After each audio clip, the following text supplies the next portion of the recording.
سلام دوستان، امیدوارم که حالتون خوب باشه.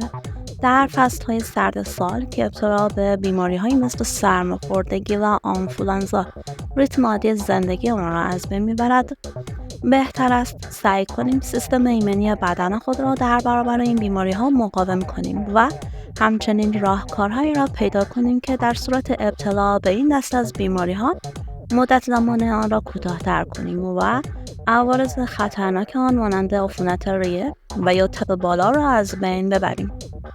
اگر ماده غذایی را پیدا کنیم که بتواند همزمان با درمان این بیماری‌ها ما را از مشکلات بزرگتری هم حفظ کند، قطعاً به یک معجزه دست پیدا کردیم.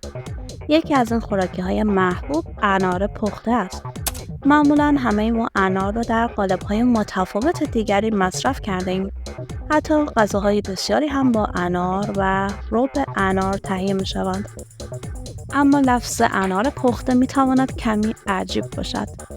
پس با من همراه باشید تا خواص این داروی معجزه‌گر در مقابله با بیماری‌های رایج این روزها را بررسی کنیم. انار پخته علاوه بر اینکه بیشتر خواص انار را به همراه دارد، می‌تواند فواید دیگری را هم برای بدن فراهم کند. در واقع انار پخته همان قابلیت‌های انار را دارد، اما با دوز بالاتر و تاثیرگذاری بیشتر. مهمترین خاصیت انار پخته بهبود سرماخوردگی و آنفولانزا است. آنتیبیوتیک بودن انار و رفع عفونت‌های مختلف، تقویت گلو و رفع گلودرد و گرفتگی صدا، هیدرات کردن بدن، کمک به تقویت سیستم تنفسی، بهبود تب و کنترل عفونت‌های ریه از خواص انار در زمینه مشکلات سرماخوردگی هستند. مصرف انار پخته بخش قابل توجهی از آب مورد نیاز بدن را تامین کرده و باعث رفع تشنگی نیز می‌شود. بنابراین از کم‌آبی بدن نیز جلوگیری کرده و بدن را هیدراته نگه می‌دارد. انار پخته همچنین تأثیر خوبی بر عملکرد ریه دارد و در طب سنتی به عنوان دارویی برای برونشیت مزمن و یا عفونت‌های حاد ریوی تجویز می‌شود. بر اساس طب سنتی، مصرف انار پخته باعث بهبود سیستم تنفسی و تقویت ریه‌ها، کاهش خلط ناشی از عفونت و پاکسازی ریه و در ادامه آن درمان سرفه می‌شود. بسیاری از افراد هنگام ابتلا به بیماری‌های مانند سرماخوردگی دچار مشکلاتی در سیستم گوارش نیز می‌شوند. اما گفتنی است که خواص انار پخته در این مورد هم کارساز است. انار پخته حاوی مقدار قابل توجهی فیبر است که باعث بهبود عملکرد روده‌ها و به دنبال آن بهبود هاضمه و سیستم گوارش خواهد شد. از انار پخته همچنین به عنوان درمانی برای اسهال نیز استفاده می‌شود. علاوه بر این، فواید انار پخته می‌تواند عفونت‌های ادراری را نیز درمان کند. قابلیت تصفیه خون انار در حالت پخته شده آن افزایش می‌یابد و همین امر هم باعث بهبود کارکرد کلیه‌ها و رفع سریعتر عفونت‌ها خواهد شد. درمان آکنه، بهبود اگزما، رفع چین و چروک، سلامت و جوانی پوست، تمام آنچه از یک محصول مراقبت پوستی توقع داریم.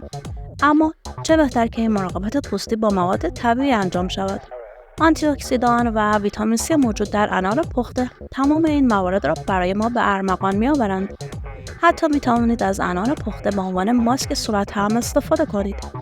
فقط پیش از استفاده آن را روی سطح کوچکی از پوست امتحان کنید تا در صورت بروز قرمزی و حساسیت از مصرف آن به شکل ماسک خودداری کنید. انار پخته همچنین سرشار از آنتی اکسیدان است که نقش مهمی در دفع مواد سمی بدن و رادیکال‌های آزاد که از دلایل اصلی ابتلا به سرطان است دارد. وجود مقدار بالایی از آنتی اکسیدان در انار پخته آن را به دشمن سرطان تبدیل کرده است. به علاوه این آنتی اکسیدان ها سوخت و ساز و متابولیسم بدن را هم کنترل می کنند که در نهایت باعث کنترل قند خون و بهبود اوضاع بیماران مبتلا به دیابت خواهد شد. مصرف انار پخته می تواند تاثیر بسزایی در کاهش سطح کلسترول خون داشته باشد که مصرف منظم آن از گرفتگی عروق قلبی جلوگیری می کند. وجود ویتامین C همچنین در انار و انار پخته منجر به تقویت گلوبول‌های قرمز خون می شود که خود می تواند وضعیت بهتری را برای جذب آهن در بدن فراهم کند.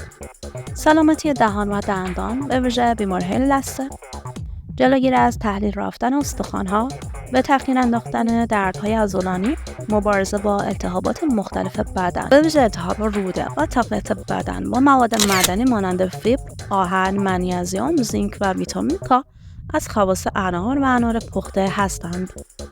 برای پخت انار، آن را روی شعله پخش کن قرار دهید و روی حرارت خیلی کم اجاق گاز قرار دهید و دقت داشته باشید که حرارت مستقیم به انار وارد نشود. بگذارید تا آهسته آهسته توی خودش به مدت 20 دقیقه بجوشد.